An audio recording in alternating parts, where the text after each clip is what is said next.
Mesdames et messieurs, bonjour. Je suis ravie d'être avec vous en ce jeudi, le 5 juin 2025. Il est tout juste 15 h au Caire. Tout de suite, l'heure de votre journal en langue française de la chaîne 2. Et on commence avec les principaux titres. Plus d'1,5 million de musulmans pris ce jeudi sur le mont Arafat pour l'étape phare du grand pèlerinage à la Mecque.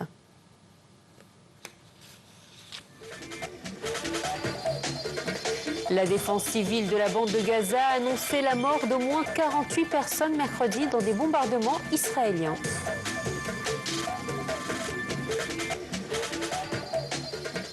Le secrétaire américain à la défense, Pete Hegseth, veut s'assurer à Bruxelles que les alliés de l'OTAN sont prêts à dépenser plus pour leur défense.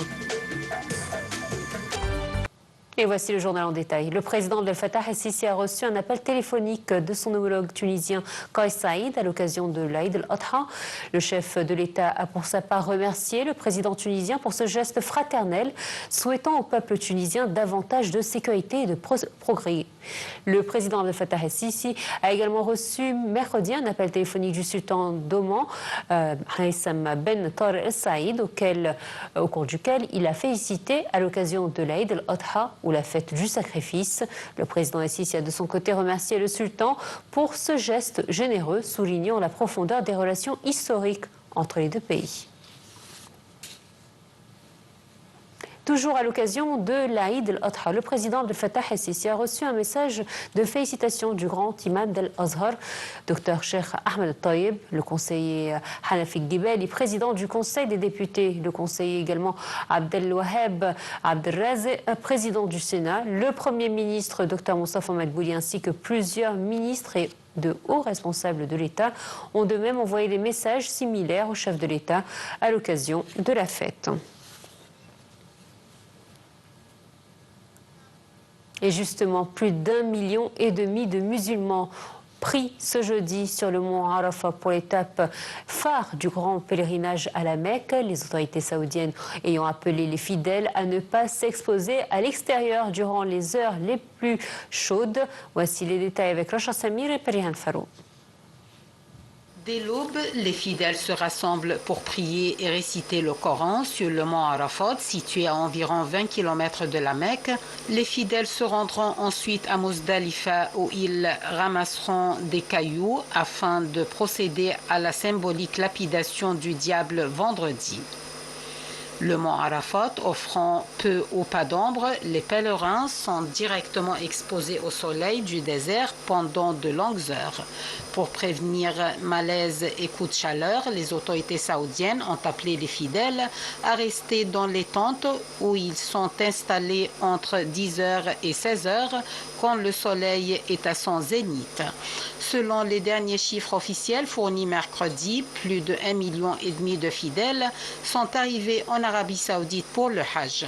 Ils ont commencé mercredi par accomplir le rite du Tawaf qui consiste à tourner autour de la Kaaba au cœur de la grande mosquée. En matière de gestion des foules, les autorités saoudiennes utilisent également les dernières technologies d'intelligence artificielle pour traiter données et images, notamment fournies par une nouvelle flotte de drones déployés à travers la Mecque. Interviennent alors que Donald Trump a prévenu mercredi, à l'issue d'un appel avec le président russe Vladimir Poutine, que Moscou comptait riposter à la spectaculaire attaque ukrainienne contre des bombardiers russes. Entre-temps, le dirigeant nord-coréen Kim Jong-un a promis un soutien inconditionnel à Moscou dans son conflit avec l'Ukraine et prédit le succès de l'offensive russe menée depuis plus de 3 ans. Kim a reçu mercredi à Pyongyang le secrétaire du Conseil de sécurité russe, proche conseiller du Kremlin, qui effectuait sa 2e visite dans la capitale nord-coréenne en moins de 3 mois. Le numéro 1 nord-coréen a exprimé sa conviction que la Russie allait, comme toujours, remporter la victoire dans sa cause sacrée de recherche de la justice. Le dirigeant nord-coréen Kim Jong-un a promis un soutien inconditionnel à Moscou, comme je vous le disais, dans son conflit avec l'Ukraine et prédit le succès de l'offensive russe menée depuis plus de 3 ans, a rapporté jeudi un média d'État. Monsieur Kim a reçu mercredi à Pyongyang le secrétaire du Conseil de sécurité russe, Sergei Shoigu, proche conseiller du Kremlin, qui effectuait sa 2e visite dans la capitale nord-coréenne en moins de 3 mois. Il a assuré que son gouvernement apporterait, je cite, son soutien inconditionnel à la position de la Russie et sa politique étrangère sur toutes les questions internationales cruciales, y compris le dossier ukrainien, selon le compte-rendu publié par l'agence officielle nord-coréenne KCNA. Moscou et Pyongyang ont renforcé leur coopération militaire ces dernières années, la Corée du Nord fournissant des armes et des troupes pour soutenir la guerre de la Russie contre l'Ukraine. Avec un travel ban qui rappelle son premier mandat, Donald Trump a décidé d'interdire aux ressortissants de 12 pays d'entrer aux États-Unis afin de protéger le pays de ce qu'il a appelé de terroristes étrangers et imposer des restrictions contre 7 autres États. Voici les détails dans ce commentaire. Avec un travel ban qui rappelle son dernier mandat, Donald Trump a décidé d'interdire aux ressortissants de 12 pays d'entrer aux États-Unis. L'interdiction effective le 9 juin s'applique à l'Afghanistan, la Birmanie, le Tchad, la République du Congo, la Guinée équatoriale, l'Érythrée, Haïti, l'Iran, la Libye, la Somalie, le Soudan et le Yémen, selon la Maison-Blanche. 7 autres pays sont visés par des restrictions, à savoir le Burundi, Cuba, le Laos, le Sierra Leone, le Togo, le Turkménistan et le Venezuela. L'exécutif américain, qui mène une politique anti-immigration très agressive, explique la présence des pays sur cette liste par l'absence d'administration efficace, la tendance des ressortissants de certains pays à rester aux États-Unis après l'expiration de leur visa, de l'Iran par le soutien au terrorisme.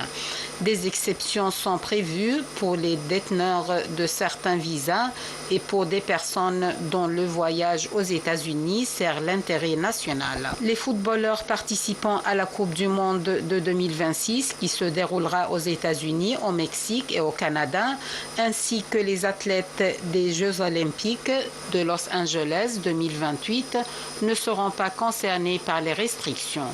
Donald Trump a comparé son nouveau travel ban aux restrictions efficaces qu'il avait imposées à un certain nombre de pays au cours de son premier mandat entre 2017 et 2021 et qui, selon lui, avaient empêché les États-Unis de subir des attaques qui s'étaient produites en Europe.